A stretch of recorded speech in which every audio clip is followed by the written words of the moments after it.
Wewe ndio mwamuzi wa mambo. You tell we where to for talk about. Mune za ku yanke shawara kan batun. Tí o bá fẹ́ mọ̀ nǹkan tó ń ṣẹlẹ̀ ní Áfíríkà. Hitammo ichushaka ko chivugwa. Lonko at continent the Africa, have your say.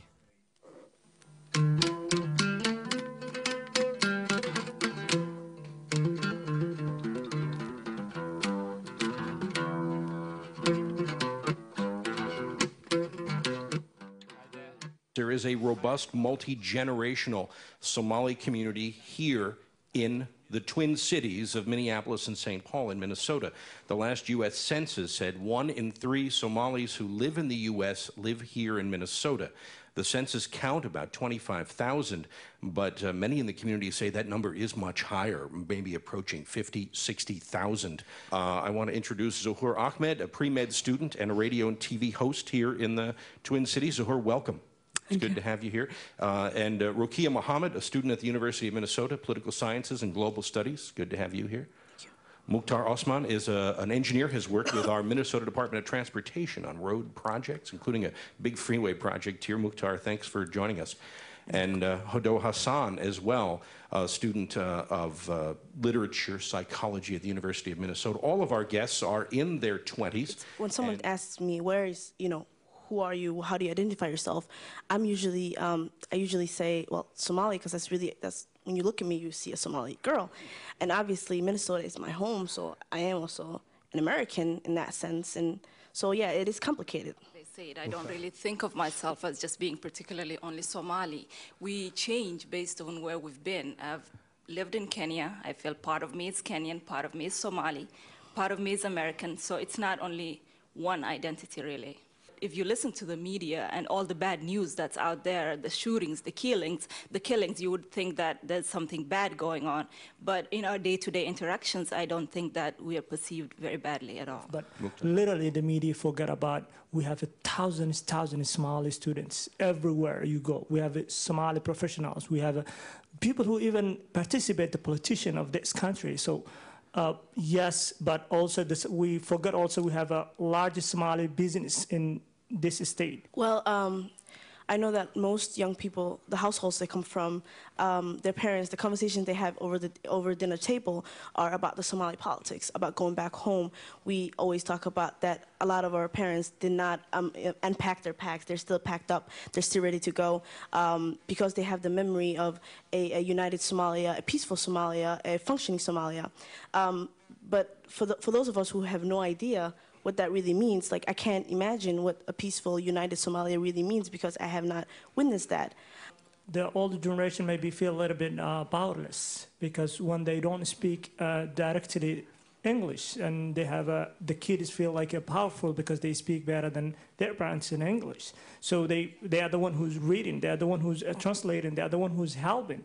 If we're going to talk about why Somalia was in a war for 20 whole years, let's talk about the big elephants in the room, and that's the external forces. I mean, I'm not trying to take the blame away of the Somali people, but seriously, I mean, we can't talk about politics without including the world. And the big elephants that I'm talking about is USA, former colony like the European countries, neighboring countries such as Ethiopia, Middle East. Everyone, has some sort of an interest, and it might sound like a conspiracy theory here, but it is true, and it has some sort of an interest. So if we're going to talk about the 20 years, let's talk about them too, and why they continue having their hands on the Somali politics and the Somali issue. If someone is going to tweet about, oh, those people are crazy and they're in a war for 20 years, I just want to say something about the external forces.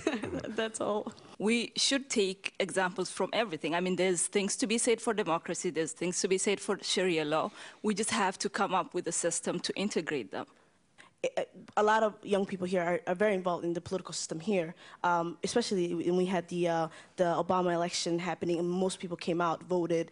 We did outreach, things like that. But people are still interested in the Somali politics too. I think few of us would like to do something, go back and do something and not sit here and just talk about the problems. My name is Omar Ahmed. I'm resident of St. Paul. I think, Somali youth are the future of Somali community here in Minnesota, as well as our country back home. And I think, if the elderly, the politicians, the corrupted officials who brought, destruction and, to Somalia and to Somali community. If they could step out, I think we have a good future for the Somali community here. All the duration, the first thing when they come to you, they may gonna ask you which tribe you belong to. I might say, I don't belong any tribe, I'm Somali. Oh, we know you're Somali, but tell us, that's what I meant, like we don't use it. We don't ask each other which tribe we are, or we don't discuss about that issue, and they can comment. Would you all agree on the panel? No. I disagree. No. Disagree, really. And it does make a difference. Somewhat, but Yeah. not everything that he said. Yeah. I think that I would argue that most people are aware of tribe. I feel like tribe have sort of, we can say that we don't have tribe loyalty. I'm not gonna die for my tribe. I think that's kind of irrelevant to me. But we are aware of tribes. Generally speaking, most people, even for those of us who have not grown up in Somalia, I left Somalia when I was really young. I grew up here in Denmark, but I'm still aware of tribe because it's something that your parents talk about. It's something that your friends' parents talk about. If I go to my friend's house, their parents are gonna ask, "Who's this girl? What's her tribe?" So we do talk about. We know tribe, but we just don't. I guess we don't have loyalty towards tribe. Would you say it's part of your identity, though? Particularly me, I don't. No, it's not. No, but it's you're forced aware of it. identity. It's ascribed identity for me. I think a lot of people would look at me and sort of paint that, but I personally don't think that's part of my identity as a whole. My name is Abdi Salam Adam. I'm a teacher with St. Paul Public Schools. I'm the Somali cultural specialist. One thing we need to realize is education is the key, so I'm really glad to have many young people who are coming up professionals and get higher degrees and also use the education well, not to divide. I have made the personal decision that this is home, and maybe one at a time I would like to go back to Somalia and build schools, but for the moment I'll be here. So thank you for the opportunity. My name is Nima Farah, and I'm friends with all the people in the panel, actually. But I have a question and a comment. So my comment was the issue of the tribe. So I was in Somalia a year ago. I was in, the safer parts in the northern area. And when we talk about tribe, the youth growing up here, we think about it in a very superficial way. We just kind of know the general clan we're from, but we don't know it's subclan, all the way down to the family. It's like a lot to memorize. As young people, we're losing that connection, that memory that, we don't remember these things along with our language, along with the music. So I'm surprised that, part of the discussion as part of the future of Somali, that we did not talk about culture, music, literature, language, Somali being the endangered language because so many of us are in the diaspora.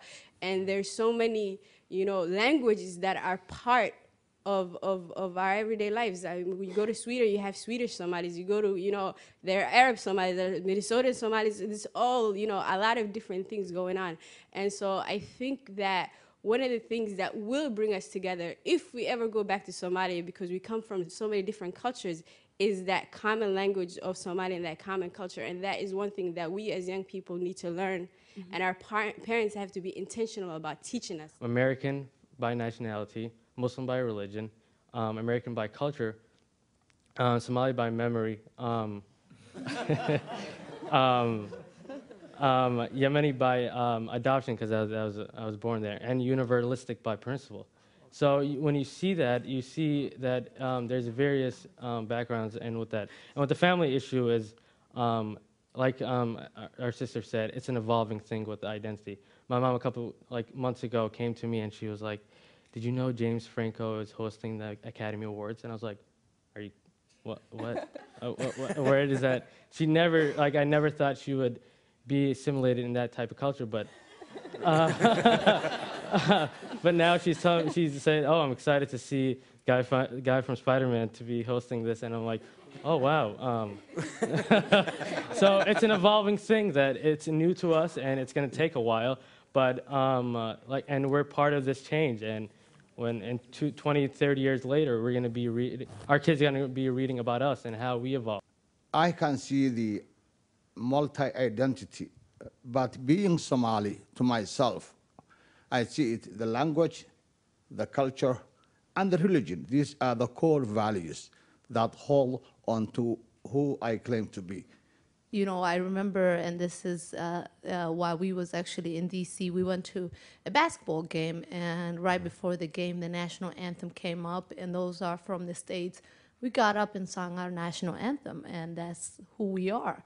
And the British Somali youth, some of them were born in Britain, some of them grew up there, they just couldn't believe it. They were shocked that we all knew the song and that we were singing this song. And for us, it's just like, it didn't mean nothing but natural. Like, this was home. This is our song. I am Danish, and but I'm also an American. So I feel like that's because of the sort of policies within our country, in these countries, sort of encourage one person to feel comfortable with having multiple identities and others to not feel comfortable. And